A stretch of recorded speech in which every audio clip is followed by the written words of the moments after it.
don't give in. Don't give in to the latest fad, which is all about Mounjaro and taking Ozempic. If you've been dieting, cutting out foods, training, and doing everything right, but still can't shift the stubborn back fat, this tire around your belly, it might not be your diet. So before you grab the Ozempic and go for the Mounjaro, look at your cortisol. Hi, I'm Nika. I am the founder of the Female Rider Code, and I help equestrian women all over the world improve their health, both in and out of the saddle. I see this time and time again, women cutting foods, trying to count calories only to give up at the weekend, thinking, why, despite the exercise, despite the effort, is the stubborn belly fat just not shifting? Today, I'm going to explain the cortisol connection and exactly how to calm your system so that stubborn belly and back fat can finally shift. So what is this cortisol belly? I see this time and time again, especially with women over the age of 30. Some of us have had kids, some of us have had increase in responsibilities, things, life, perspective changes. And with this responsibility, with this added pressure comes stress. The biggest thing we are not taught ever is how to manage stress, how to let go, how to productively move on, not just telling yourself, lying to yourself, when deep down you're secretly hating yourself. This is not how to manage stress. When we don't know how to manage our stress, what happens to our body, which never lies, by the way, our cortisol increases, and that cortisol is stored as fat. It's actually a very clever way by the body to help that fat not get stored around vital organs like your heart, your lungs. So the body does an amazing thing and actually stores the fat in areas away from these vital organs. So in a way, as much as we hate and dislike that bra fat and that stubborn tire around our belly, it's actually your body doing you a favor. So why does dieting and increased exercise not shift the stubborn belly fat? I get asked this time and time again, and it's often the stories I'm told to why people end up going down the whole Mounjaro and the whole Ozempic route, because they're sick and tired of having to push themselves harder and harder in the gym for eating no food. Somewhere in this society, we have believed these myths about pushing ourselves harder and harder, no pain, no gain. I was brought up like that. I was brought up by my wonderful mother on different diets. One of them included a cling film diet where she was wrapping her belly up in cling film. I don't know. I've also heard of things like the apple diet, the carnivore diet, all of these fads that are fundamentally maybe beneficial in a very short term for a few weeks, but sustainably long last for people who travel like myself, for people who want to slow down aging. Doing these extreme diets actually does the complete opposite. And this is why you have more cortisol, why you have more stress. These short-term diets, because they're not sustainable, cause more stress in your body. They raise your cortisol, and this is why you have the stubborn layer of belly fat or back fat. So come on, Nika, tell us how we're going to get to cut that bit. So what's the fix, right? If we're not going to increase the exercise and cut out the food, what is the fix to removing stubborn belly fat? I look at this in 3 ways: nutrition, movement, and brain gym. From a nutrition perspective, this so very much depends on your hormonal age, your activity, what your goal actually is.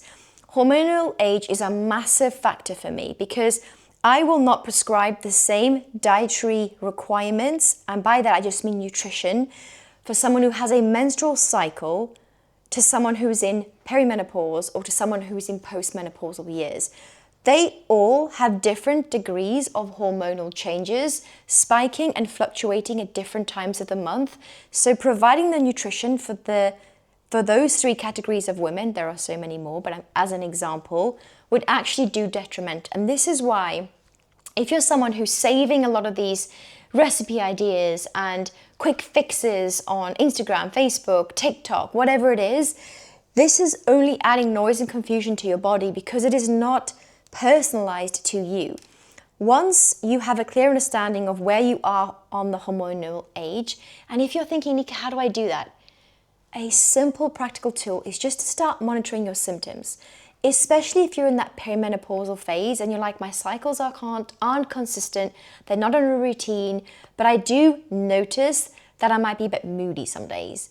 And other weeks I might have this abundance of energy, and other days I'm just exhausted. Just genuinely start noting down how you're feeling on a daily basis.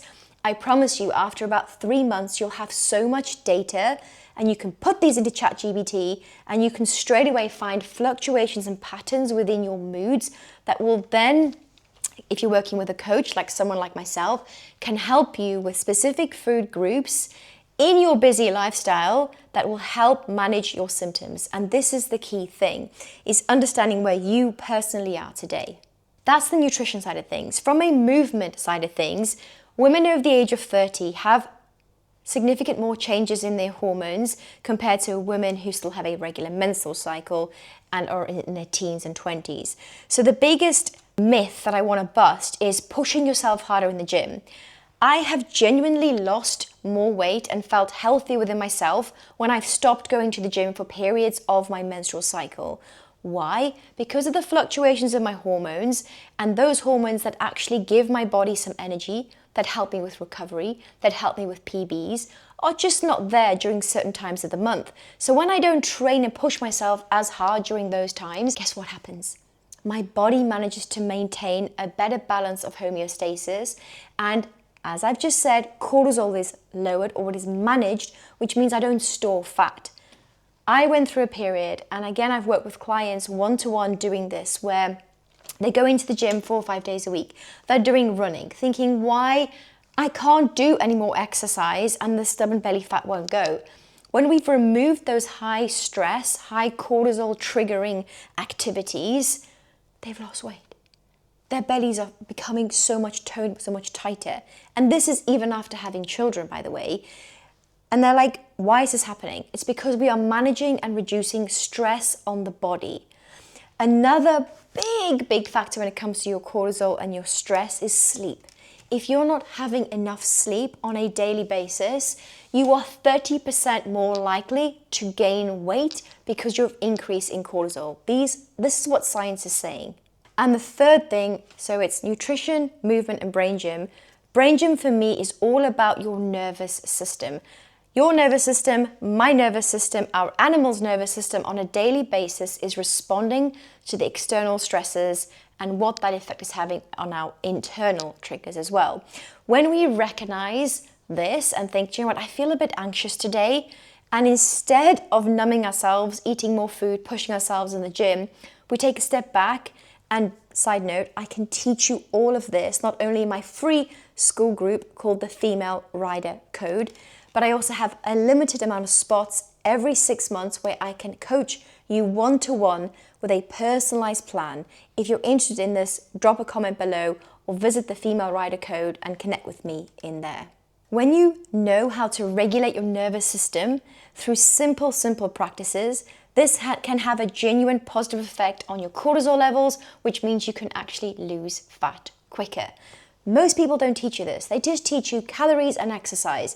And this is why I'm on a massive mission to help as many equestrian women as I can, because I truly believe that when we are moving, feeling, and being better people within ourselves, our horses can be better as well. And that brings me personally a lot of joy. Let's wrap this up. When you lower your cortisol, you change your body's fat storing signals, and the stubborn belly and back fat finally becomes movable. It shifts. If you haven't already, give me a like and follow, and remember to subscribe.